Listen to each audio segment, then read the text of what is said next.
네, 유구의 시사TV입니다. 오늘 국힘당의 악역사 세 번째 이야기를 하겠습니다. 오늘 얘기는 천안함 얘기입니다. 먼저 우리 국방부의 발표에 대한 각국의 반응, 일본, 러시아, 미국의 얘기를 먼저 들어보고 시작을 하겠습니다. 먼저 일본입니다.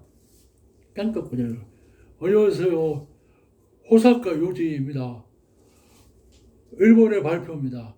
한국의 국방부대로 하면 북한은 대단한 기술을 갖고 있습니다. 누구도 따라올 수 없는 그런 기술이지요. 네, 러시아 정부는 한국의 국방부의 발표에 참으로 기가 막힙니다. 국방부 발표대로라면 한국은 밥통과 같습니다. 안녕하세요. 콘돌라이스 미 국무장관입니다.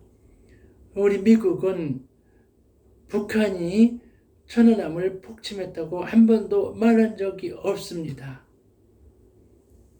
자, 그렇다면 이제 한나라당 얘기를 들어봅시다. 지난 2010년 9월 1일 정몽준 한나라당 대표가 한 말을 들어봅시다. 기자들이 사진 후레쉬를 터뜨립니다.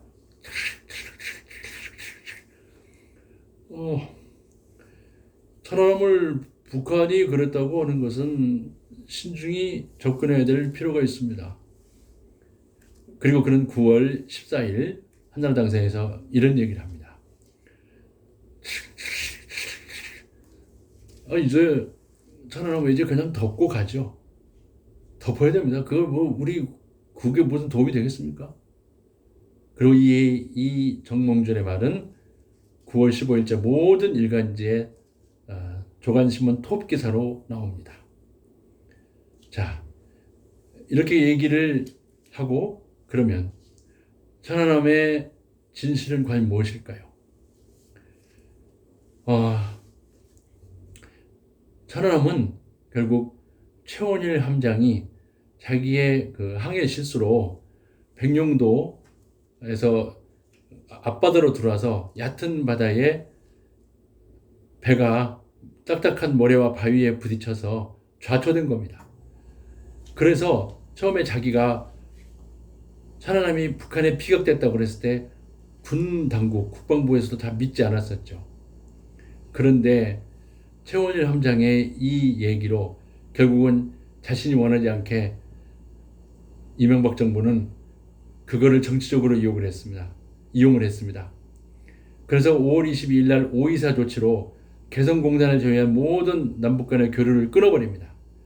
그리고 지방선거를 일주일 앞둔 5월 25일 이명박은 용산 전쟁기념관 앞에서 이런 얘기를 합니다. 우리 안보에 북한은 큰 위협을 줬습니다. 앞으로 절대로 이런 일이 있어는 안 되고 철저히 북한을 향해 대응하겠습니다.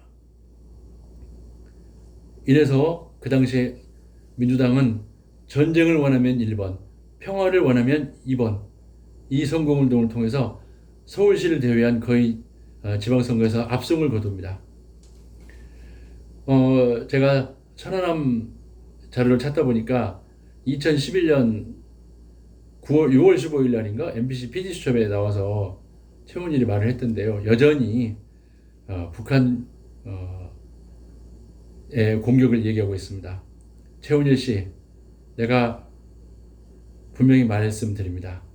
당신이 당신의 실수를 인정하지 않음으로써 국론은 물론이고 국제사회까지 혼란에 빠뜨렸습니다. 당신이 정말 천안함이 북한의 어뢰에 의해서 맞았다고 한다면 당신의 그 말을 당신은 미군에 가서 입증시키십시오. 그래야 당신 때문에 죽은 46명의 그 아까운 희생자들의 그나마 죽음을 정말 떳떳하게 말할 수 있을 것입니다. 다시 한번 간절히 부탁드립니다. 당신 때문에 당신이 원하지 않게 정치적으로 이용을 했습니다. 천안함, 그래서 정말 괘씸하게도 이명박 정부는 46명의 희생자를 안고 결국은 그 희생의 피를 빨아서 정치적 이용을 했던 것입니다. 그래서 우리는 국힘당을 퇴출시켜야 되는 원년이 되어야 된다는 것입니다. 시청해 주셔서 감사합니다.